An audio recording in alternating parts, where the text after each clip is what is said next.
Hello' friends, good evening day সকলোকে। এয়া মই কলিজাক লৈ পেলাই 10,000 টকা চেক আনিবলৈ বুলি যাওঁ। যিহেতু ৰাতিপুৱা গৈছিলোঁ ভকত গাঁৱলৈ বুলি, মামা আহিছিলে, কিন্তু কি ক'ব, যাবলৈ নোৱাৰিলোঁ। ইমানেই যাম যে তাইক লৈ পেলাই যাব নোৱাৰিলোঁ।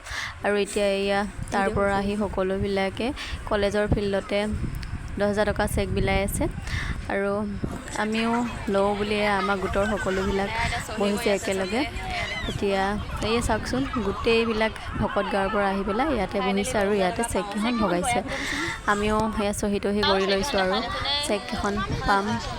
তাকে ফাইনেলি মামাই দিয়া চেককেইখন পাম আৰু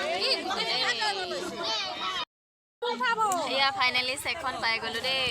এই চেক পাই কেনেকুৱা লাগিছে? কেনেকুৱা লাগিছে? একদম দেহি মানুহবিলাক আলাই পেলাই। আমি বাৰু গুচি আহিলোঁ, সিহঁতে কষ্ট কৰিছে বহুত, তথাপি যে পালোঁ।